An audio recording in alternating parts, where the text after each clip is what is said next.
అధికారంలోకి వస్తే రెగ్యులరైజ్ చేస్తూ అంటున్నారు. వాళ్ళు ప్రభుత్వాన్ని ఏర్పాటు చేసి వాళ్ళు చేయకపోగా మళ్ళీ వీళ్ళు ప్రతిపక్షంలో ఉన్నప్పుడు చేయాలని డిమాండ్ చేస్తున్నారు. కానీ మా యొక్క కోరిక నెరవేరడం లేదు. సో ఈ కాంగ్రెస్ ప్రభుత్వం కూడా రాజ్యాంగం యొక్క హక్కులను పరిరక్షిస్తామని వాళ్ళు చెప్పినారు. రాహుల్ గాంధీ మొదలుకొని రేవంత్ రెడ్డి ముఖ్యమంత్రి గారు వరకు కూడా రాజ్యాంగం కల్పించిన హక్కులను మేము కాపాడుతామని చెప్తున్నారు. రెగ్యులరైజ్ అనేది కాంట్రాక్టు ఉద్యోగస్తులు, కాంట్రాక్ట్ అధ్యాపకులు కానీ, అవుట్సోర్సింగ్ వాళ్ళని కానీ రెగ్యులరైజ్ చేయడం అనేది రాజ్యాంగం కల్పించిన హక్కు. ఈ రాజ్యాంగం కల్పించిన హక్కుని మేము అడగడం లేదు, రాజ్యాంగ ఆదేశిక సూత్రాలలో ఉన్నది. దాని ప్రకారమే సుప్రీంకోర్టు కానీ హైకోర్టు కానీ రెగ్యులరైజ్ చేయమని అడగడము హక్కు ఈ కాంట్రాక్టు అధ్యాపకులు కానీ అవుట్సోర్సింగ్ వాళ్ళకు ఉన్నదని చాలా స్పష్టంగా హైకోర్టు ధర్మాసనం చెప్పింది, సుప్రీంకోర్టు ధర్మాసనం చెప్పింది. అయినప్పటికీ కూడా వీళ్ళు యూనివర్సిటీలలో ఉన్న కాంట్రాక్ట్ అధ్యాపకులు రెగ్యులర్ చేయడం అనేది కుదరదని నిన్ననే కేశవరావు గారి కొద్ది మందితోని, అంటే అధికారులు ఉన్నత విద్యా కమిషన్ నుండి, మన విద్యా కమిషన్ నుండి వీళ్ళందరినీ ఉన్నత విద్యా మండలి అధికారులను పిలిపించుకొని రెగ్యులరైజేషన్ అనేది పాసిబిలిటీ కాదు అని చెప్తున్నారు. ఎందుకు అనంటే ఇది జాతీయ పరంగా రావాల్సిన నోటిఫికేషను, దీనికి యూజీసీ నిబంధనలు అడ్డున్నాయని చెప్తున్నారు.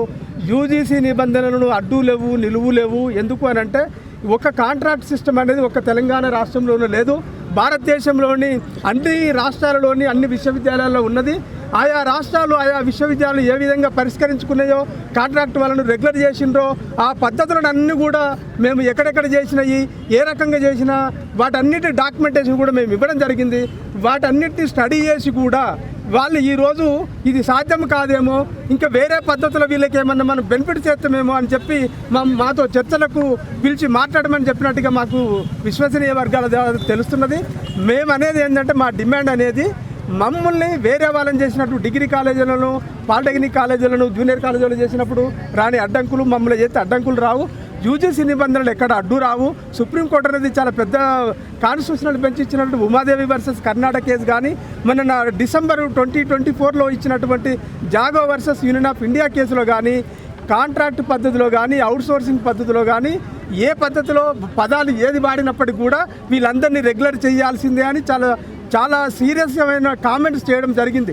సో అందుకని చెప్పి అధికారులు కానీ ప్రభుత్వం కానీ ఇప్పటికైనా మమ్మల్ని చర్చలు పిలిచి మేమే సొల్యూషన్ చెప్తాము. ఎక్కడెక్కడ డాక్యుమెంట్స్ ఉన్నాయో మేము ఓపెన్గా డిబేట్ చేద్దాము. డిబేట్ చేసిన తర్వాత నిజంగానే మేము 100 కారణాలు చూపెడతాము, మీరు ఒక కారణం చూపెట్టండి, దాన్ని బట్టి మేము డిసైడ్ చేస్తామని చెప్తున్నాం. కాబట్టి దయచేసి మేము ఈరోజు వీసీ దగ్గరికి వెళ్ళి మేము చెప్పేది ఏంటంటే, ఈరోజు రాష్ట్ర వ్యాప్తంగా ఉన్నటువంటి 12 యూనివర్సిటీలలో అందరూ ఇదే ప్రోగ్రాం చేస్తున్నాము.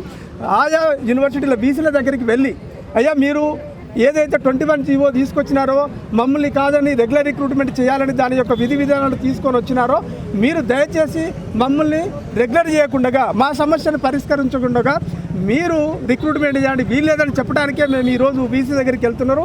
అందరూ మా వీసీ గారిని కూడా మేము కోరేది ఏంటంటే, మీరు కూడా గవర్నమెంట్కి మా సమస్యను పరిష్కరించండి. మమ్మల్ని రెగ్యులర్ చేసిన తర్వాత మీరు చాలా పోస్టులు ఉన్నాయి, మీరు వాటిని ఫిలప్ చేసుకోమని విజ్ఞప్తి చేయడానికి మాత్రమే ఈరోజు మేము వీసీ గారి దగ్గరికి వెళ్తున్నాం. కాబట్టి దయచేసి మీడియా పరంగా కూడా వాళ్ళు మేము చెప్పే విషయాలను కూడా మీరు స్పష్టంగా రాయండి.